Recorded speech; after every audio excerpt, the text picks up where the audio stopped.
Welcome to another edition of North Coast History and Haunts. Today's episode takes us to Short Vincent Avenue here in downtown Cleveland. Today, there's not much left to remember the past, but at one time, this was the center of downtown Cleveland's nightlife. Anything could be found here, anything. Gambling, prostitution, murder for hire, mobsters. This was a known hangout for anybody and everybody. Celebrities like Joe DiMaggio, Lou Gehrig, Muhammad Ali, everybody from Danny Green to Shonda Burns. They all hung out here, and this was kind of considered neutral mob territory, so it was hands off in terms of getting revenge on each other. Let's take a walk and take a look.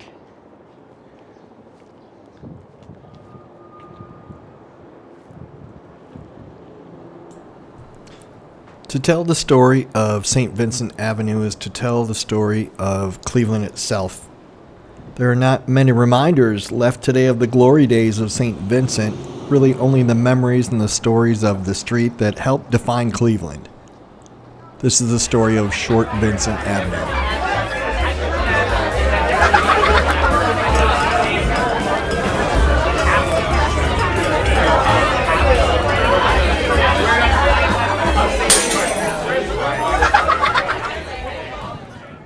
Today, we're going to walk down Short Vincent Avenue and take a look at some of the places. We're going to talk about some of the legends and the people that made up Short Vincent Avenue. Short Vincent Avenue connects East 6th and East 9th Street in Cleveland, Ohio, and we're walking down Short Vincent. Now, Short Vincent had kind of two definitions. The north side of the street or the right side of the street is where the restaurants and the barber shops and some of the parking garages, and it was the classier side of the street. The left-hand side or the south side was more the raunchy places, and this was where the gamblers went, this is where the prostitutes went, and this is where all the trouble was. But what we're looking at this nondescript parking garage, it looks like it was designed in Roblox. There used to be a restaurant called the Tasty Barbecue, and the Tasty Barbecue was pretty neat, and it was known for three things. The first thing it was known for was really good food. A lot of people came here to enjoy. You can see the steaks and the chicken. The second thing, it was open very late, and it catered to the bar crowd. The third thing it was known for, it was mob control. So we're going to walk down here, and that's going to be a common theme, that mob control theme. That's going to dominate a lot of the places here at Short Vincent.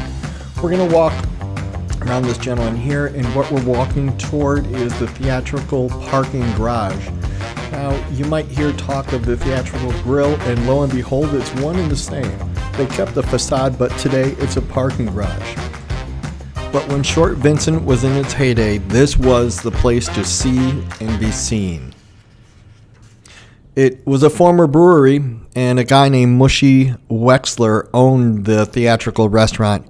He developed the restaurant into a larger place, into the premier destination in Cleveland. And Mushy Wexler is an interesting guy. He got started raising horses, and he developed into racing horses. And before you know it, he parlayed this money into the Theatrical restaurant. He also had other interests.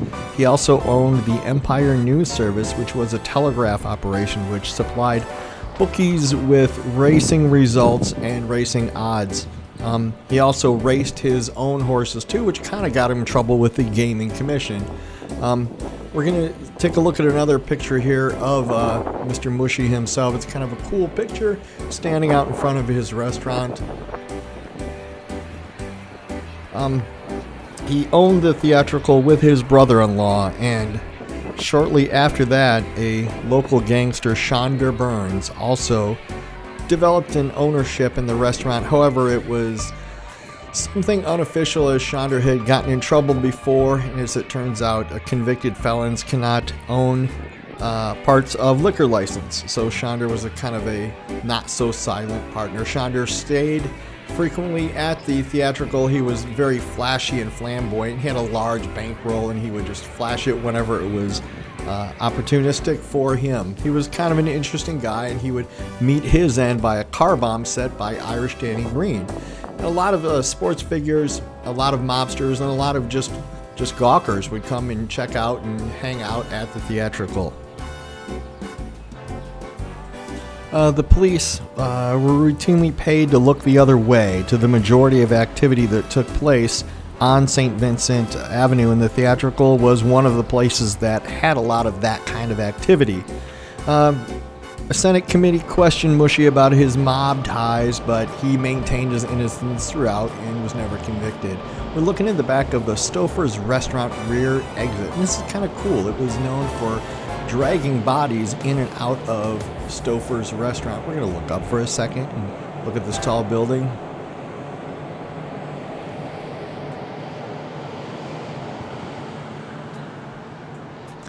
Okay, we're going to go back really quick and talk about the Theatrical. Following the Theatrical's peak, really in the 1950s, Short Vincent's popularity began to fade. More and more of these places got shut down, and the Theatrical had a fire on September 13th, 1960, I think was a kitchen fire. It devastated, it gutted, but Mushy said, we're going to rebuild, and he did. So he rented a place in this Holland Hotel we're going to talk about in a second.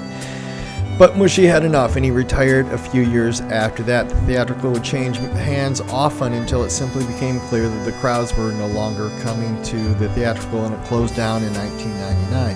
What we're looking at now is the Hotel Hollenden. It was a really cool old hotel, and it was considered the premier luxury hotel in Cleveland, and it's really worthy of a video itself. We're going to go back up the street, and now we're going to look at Mickey's Bar. Mickey's Bar was kind of a rough and tumble place. It was known for its availability of women.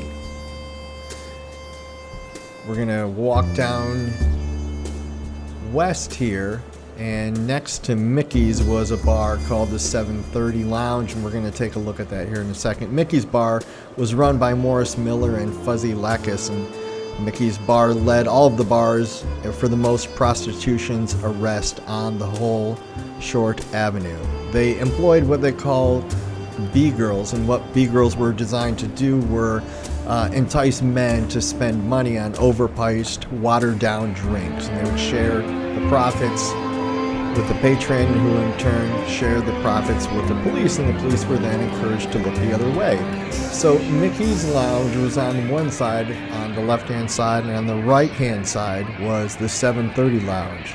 And the 730 Lounge was started by, it was originally called the Pony Cafe, and it was run by the gangster Pony Boy Weinzimmer. And he was frequently in trouble with the law, and when he passed away, his brother-in-law took over. There you go, there's the 730 Lounge, and they were the Coen brothers, and they took control of the club. And the club was frequently a target of the police for charges ranging from underage drinking to not serving hot food, which was a condition of their liquor license. However, if you wanted women, that was the place to go, those two places. So the next place we're going to take a look at is looking down from the other end, and we're looking at Stouffer's Restaurant. And Stouffer's Restaurant was pretty reputable. It was a nice place, and there's the entrance of it, and you can see the Theatrical there in the background. But Stouffer's, again, had that back alley exit way that it was supposedly that's where, if you wanted to get rid of a body quickly or booze or whatever, that was the place to do it. The next place we're going to look at is kind of more of one of the sleazier places, and this place is going to be known as Frolics. And it was said that the bartenders, upon greeting, they would say, "We don't sell beer, we only sell women and whiskey." It was owned by another mobster named Charles Polizzi and his father, and they were frequently cited for prostitution and gambling charges. And again, this is going to be a common theme throughout all of Short Vincent.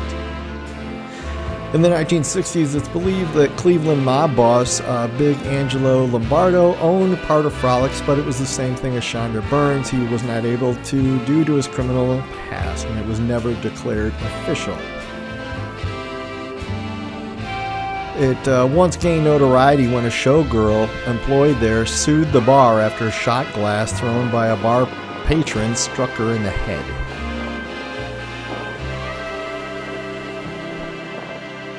What we're looking at is directly across the street from Short Vincent. That's against East 9th, and there's the Gilsy Hotel.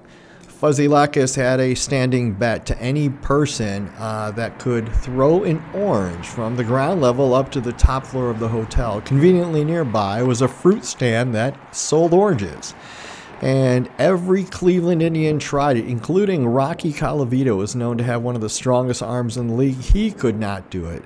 However, a local softball player did it several times, but it was said that it was the first time that Fuzzy Lacus never paid off a debt. But that's kind of a cool old hotel, and if you look at the sign, one of the features, one of the selling points is that it's fireproof. The last place we're going to look at is the Roxy, and the Roxy was a burlesque house, and it was sleazy all the way. It featured an array of live dancers and strippers. It would later add some kind of questionable comedy acts too. There were often creative names used to advertising some of the reviews from Panties Inferno, Panties from Heaven, and Strip Ahoy. Many striptease starlets graced the stage. There was often a lack of dressing rooms, and the entertainers could be found sunbathing on the fire escape in the back, sometimes alluring the men to come and pay the cover charge and see them dance. It was eventually turned into a movie theater, and it ran all kinds of movie theaters, and eventually it closed in 1977. We hope you enjoyed this video on Short Vincent. Stay tuned for more. Thank you for watching.